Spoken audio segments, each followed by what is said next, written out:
Good morning, everyone. I am here today interviewing Tomaž Fleischman, who is a founder and principal scientist at Cycles Protocol. Welcome, Tomaž. Hi, Tom. Nice to see you again. Yeah, always great to talk. So for this interview, perhaps could you start off with a bit of a personal introduction, a bit about yourself, what you do, and how you ended up doing it? Yes, so I'm a systems engineer that spent most of my career in management consulting. And at some point of life, I said, okay, every project is about money, and there is never enough of it. So how is this possible? And a very special thing that goes on in Slovenia for decades caught my attention. So it's we call this POBOT.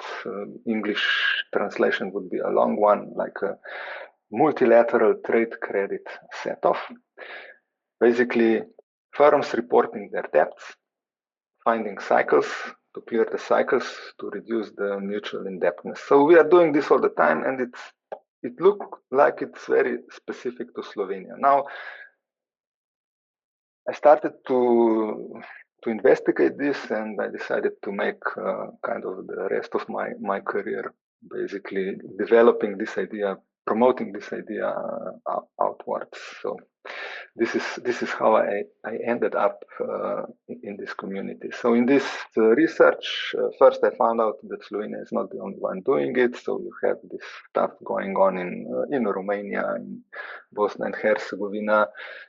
There were instances of this in Netherlands, in Spain, attempts of doing this fully legally supported in Portugal. And most importantly, I see that this kind of ideas are alive, but kind of hidden inside the established banking payment systems.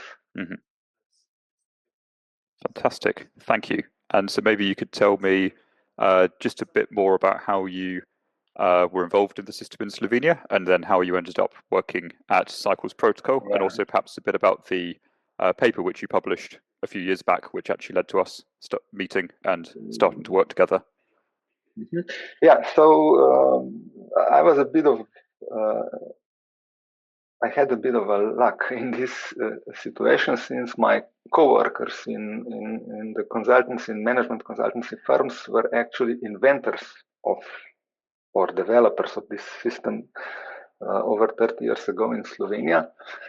And actually I started by helping them. So but their idea was that this centralized clearing of trade credit is something that has to be supported by governments. So all our efforts were like trying to get into the government, and it turns out that this approach is extremely difficult for a small private enterprise in Slovenia. And this frustration basically prompted me to try to find other ways. And what I found out is that money and debt discharge among the firms is not just something that you can do with money, the bank deposit money that we are used to, but there are many forms of money. So at that point, it was a news for me. Now I know there are many local monetary expressions, let's call it like this. At that time, I was lucky to get in touch with Sardex, which is one of the largest local monetary groups, quite successful in Sardinia. So, and there I met Giuseppe and Paolo.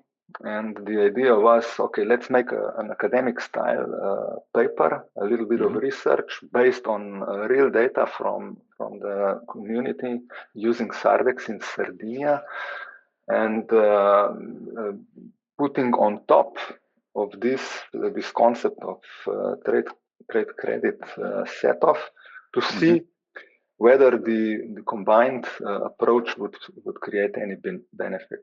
So this research basically showed that using two systems together actually increases the welfare and the benefits for the users. And we wrote a paper about this, and our expectations were this will now increase the interest of local communities and also Sardex to jump on the idea of using both the issuance of monetary instruments like mutual credit and trade credit set off together to increase the benefits for the communities. But then the interesting, surprising effect was that the paper raised interest in the area we did not expect. So the central banks took notice of this, and so did the local communities. But the interesting part is that no local community so far managed to create a network large enough, dense enough to make a productive use of the multilateral trade credit set-off. Yeah, I'd really like to come back to that, because you said a minute ago that no community has yet created the network density in order to really take advantage of those tools, and that speaks directly to what Local Loop Merseyside is about. But just to focus in for a minute on the technique which you described as multilateral trade credit set-off, this, as I understand it, is exactly what's been done in Slovenia for a number of decades at the government level, and I think it'd be really interesting just to talk a bit more about the history of that mechanism in particular, and what its impacts were, but also what its limitations have been. Yeah, okay, the history is interesting. So it goes back to Yugoslavia, which was a socialist country and had a different organization of payment system that we are used to. So the payment was not operated by banks, but by a government agency that was called like a societal bookkeeping agency, something like that. Basically, they would do accounting for everyone, and part of this accounting was also managing the payment systems. So this concept basically opened up a space for a direct clearing of trade credits without intermediation of the banks, and this is exactly what this agency did. Since it is from the computer science on algorithms point of view, this is an NP-hard problem, and computers in the 50s and 60s, when these systems were built up, were not really powerful enough to do what we do today. But already they were doing this cycle finding loops.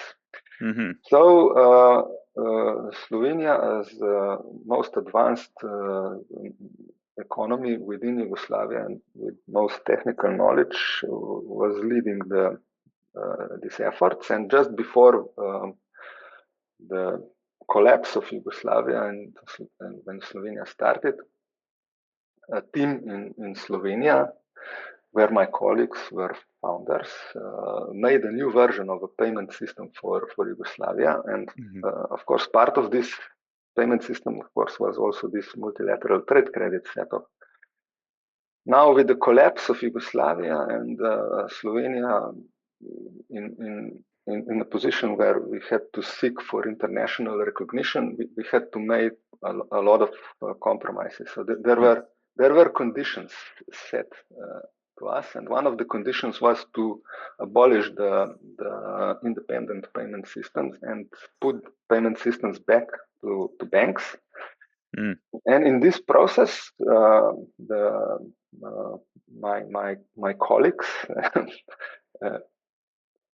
authors of this multilateral trade credit set of algorithms that is still running in Slovenia right now, were fighting to keep the pieces of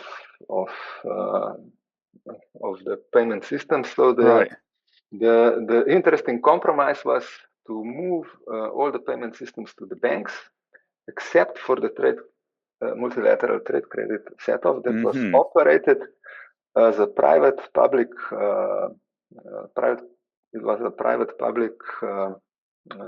stuff where the public partner was a parliament directly. So that was really an interesting solution. But when you start a country, I think interesting solutions are in place. Yeah. And it turned out that having this multilateral trade credit set off in times of huge crisis, because you can understand that from the Slovenian economy point of view, we have lost 25% of our market, something like that, through collapse of Yugoslavia. We had problems dealing with the rest of the world because we were not a recognized international entity. And having a very efficient internal debt discharge mechanism like multilateral trade credit set-off was crucial. So in the first year of operation, the amount cleared was over 7.5% of GDP, Slovenian GDP. Yeah, so it's a significant, significant part of turnover was basically cleared with this mechanism. Right. But as I say, so it is a complex coordination mechanism. It requires effort from all participants to work. Clearing or discharging debts through direct payments using bank deposit is much easier. So as the economy evolved, as banking system strengthened, as the access to liquidity improved, and so on, the role of multilateral trade credit set-off in Slovenia started to diminish. Although it is still an important part, now we have two major trade credit set-off systems running. One is the government one, and then we have a private one that clears almost twice as much as the government one. And also the network composition of the private clearing group is much different than the government one. So the private one clears more with smaller amount of participants, while the government one has a huge number of participants, but they clear less. It's clearly become I guess, essential financial infrastructure for Slovenia. And as I understand it, it was also very helpful during the 2008 financial crisis. So I guess it's clearly got this these positive effects on stabilizing the economy as a whole when there's some kind of crisis. But perhaps you could say a bit more about what it means for the individual businesses in Slovenia. What's their experience of having this system available, particularly in times of crisis? So a centrally positioned firm. And I would emphasize at this point that these networks can be engineered. So this is kind of a challenge for the local loops to do it properly, to move the larger part of network into center. So once you are in the center of the network, the description of the benefits goes like this. It's not so much about the immediate benefit, like immediate saving. Of course, there is saving. You have a reduced balance sheet. The composition of your balance sheet is better because you are clearing your debt with your accounts receivable. The accounts payable and accounts receivable go down, but your assets, your cash position, your capital stays the same. So the ratio of debt to asset improves. Your credit rating is better. Your days payable and days receivable go down. And in terms of monetary benefits, it's more about the long term. Mm-hmm. So what happens, what every user of this system will say, because I successfully clear, I can get favors. Right. Things go. You get exciting new project, and you need an increased supply, but you don't have cash to buy immediately. But because of the good relationship, look, I have this opportunity. Give me an extension of 2 weeks, or increase my trade credit level. So this is where the biggest benefits. Right. So it's as much about improved relationships and also the opportunities for collaboration, which this opens up, as much as it is about the short-term cash flow and late payment benefits. Yes, you have significant and measurable short-term benefits, but when it comes to what it means for business success, it's the improved relationship and long-term benefit that really make this a worthwhile exercise.